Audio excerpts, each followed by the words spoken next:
ಸಿಇಟಿಯಲ್ಲಿ out of syllabus ಪ್ರಶ್ನೆ ಹಿನ್ನೆಲೆ students ಸಿಡಿದೆದ್ದಿದ್ದು ಕೊನೆಗೂ ವಿದ್ಯಾರ್ಥಿಗಳ ಒತ್ತಡಕ್ಕೆ ಮಣಿದು ತಜ್ಞರ ಸಮಿತಿಯನ್ನು ರಚಿಸಿದೆ ಸರ್ಕಾರ.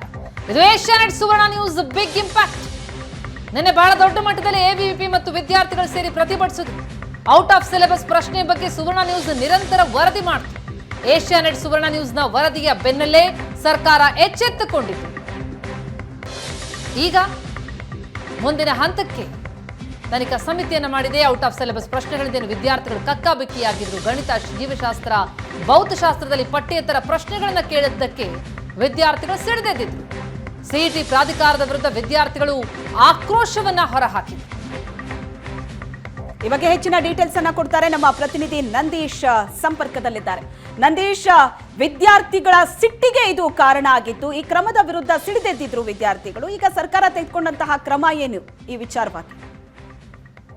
ಶ್ವೇತಾ, ಏನಂತಂದ್ರೆ ಇದೇ ತಿಂಗಳು 18 ಮತ್ತೆ 19ನೇ ತಾರೀಕು ನಡೆದಂತಹ ಸಿಇಟಿ ಪರೀಕ್ಷೆಯಲ್ಲಿ ಔಟ್ ಆಫ್ ಸಿಲೆಬಸ್ ಪ್ರಶ್ನೆಗಳನ್ನ ಕೇಳಲಾಗಿತ್ತು. ಸುಮಾರು 58 ಪ್ರಶ್ನೆಗಳು ಔಟ್ ಆಫ್ ಸಿಲೆಬಸ್ ನಿಂದ ಬಂದಿದೆ. ಹೀಗಾಗಿ ವಿದ್ಯಾರ್ಥಿಗಳು ಕೂಡ ಪರೀಕ್ಷೆ ಬರೆಯೋದಕ್ಕೆ ತುಂಬಾ ಕಷ್ಟಪಟ್ಟಿದ್ರು. ಹೀಗಾಗಿ ಬೇರೆ ಕೃಪಾಂಕಗಳನ್ನ ಕೊಡಬೇಕು ಅನ್ನುವಂಥದ್ದು ಕೂಡ ಈಗ ಒತ್ತಡವನ್ನ ಹೇರಿದ್ರು. ಜೊತೆಗೆ ಕರ್ನಾಟಕ ಪರೀಕ್ಷಾ ಪ್ರಾಧಿಕಾರ ಪರೀಕ್ಷೆ ಮುಗಿಯುತ್ತಿದ್ದಂತೆ ಆಕ್ಷೇಪಣೆಗಳನ್ನ ಸಲ್ಲಿಸೋದಕ್ಕೂ ಕೂಡ ಅವಕಾಶವನ್ನ ಕೊಟ್ಟಿದ್ರು.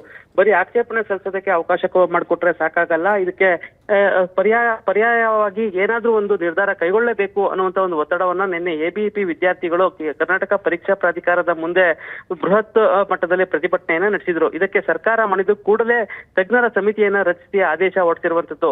ಬಯಾಲಜಿ, ಕೆಮಿಸ್ಟ್ರಿ, ಮ್ಯಾಥ್ಸ್, ಫಿಸಿಕ್ಸ್ ಈ 4 ವಿಷಯಗಳಿಗೆ ವಿಷಯ ತಜ್ಞರನ್ನ ಜೊತೆಗೆ ಪರಿಣಿತರ ಒಂದು ಸಮಿತಿಯನ್ನ ರಚಿಸಿ ಇದಕ್ಕೆ ಔಟ್ ಆಫ್ ಸಿಲೆಬಸ್ ನಿಂದ ಎಷ್ಟು ಪ್ರಶ್ನೆಗಳು ಬಂದಿವೆ ಮತ್ತೆ ಇದಕ್ಕೆ ಮಾರ್ಗೋಪಾಯವಾಗಿ ಏನೆಲ್ಲ ಮಾಡಬಹುದು ಮತ್ತೆ ಯಾವ ರೀತಿ ನಿರ್ಧಾರ ಕೈಗೊಳ್ಳಬೇಕು ಅನ್ನುವಂತ ಒಂದು ಕಮಿಟಿಯನ್ನು ರಚಿಸಿ ಈಗ ಆದೇಶವನ್ನ ಮಾಡಿರುವಂತದ್ದು. ಇನ್ನೊಂದು 3-4 ದಿನಗಳಲ್ಲಿ ಕಮಿಟಿ ಕೊಡುವಂತಹ ಉತ್ತರಕ್ಕೆ ಕೆಇ ಯಾವ ರೀತಿ ನಿರ್ಧಾರ ತೆಗೆದುಕೊಳ್ಳುತ್ತೆ ಅನ್ನುವಂಥದ್ದು. ಯಾಕೆಂತಂದ್ರೆ 58 ಪ್ರಶ್ನೆಗಳು ಈಗಾಗಲೇ ಔಟ್ ಆಫ್ ಸಿಲೆಬಸ್ ನಿಂದ ಬಂದಿರೋದು.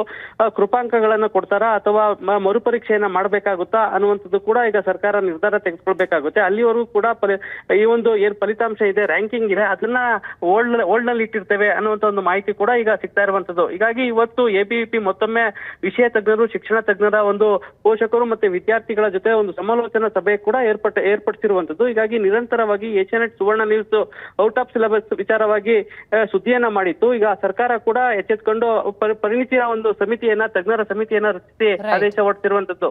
ಶ್ವೇತಾ, ಥ್ಯಾಂಕ್ ಯು ನಂದೀಶ್ ನಿಮ್ಮೆಲ್ಲ ಡೀಟೇಲ್ಸ್ಗೆ.